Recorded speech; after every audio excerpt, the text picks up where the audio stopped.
Осы жылдың ең хит салаты хрустящий баклажанның рецептімен бөлісетін боламын.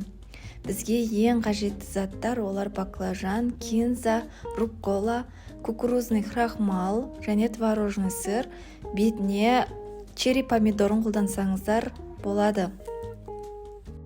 Ең алдымен баклажанның екі жағын кесіп аламыз. Қабығын жартылай ашамын мен. Осылай екіге бөліп, және бір бөлігін үшке бөліп, оның қиғашынан турап кесіп алатын боламыз.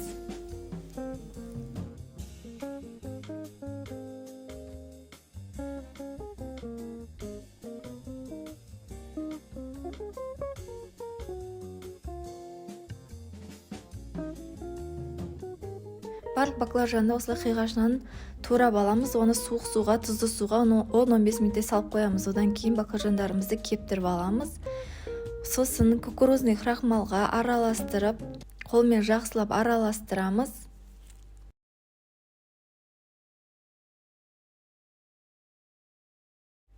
Сосын өсімдік майын табамызға қойып, майды қыздырып алып, баклажандарымызды қызарғанша бауырсақ секілді екі жағын қызартып қуырып аламыз. Көріп отқандарыңыздай баклажандарымыз қып-қызыл қышырлақ болып пісіп шықты. Келесі бізде кинза мен рукколаны жақсылап жуып аламыз. Оны кептіріп, кесіп, тарелкамызға әдемілеп қоятын боламыз. Тарелкамызға әдемілеп астына ең бірінші осы кинза мен рукколаны араластырып қоямыз.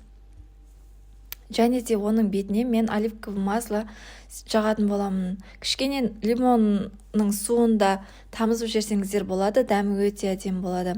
Келесі руккола мен кинзаның бетіне қуырылған баклажандарымызды орналастырып шығамыз. Баклажандарымызды орналастырып болып, бетіне творожный сыр қойып шығатын боламыз. Келесі бетіне кисло-сладкий соусымызды құйып шығатын боламыз. Одан кейін жақсылап бетіне күнжіт сеуіп, дастарханымызға қоя берсек болады.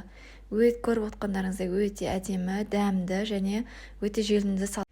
Менің YouTube каналыма тіркеліп кетіңіздер, сіздермен жақсы рецептермен бөлісіп отыратын боламын.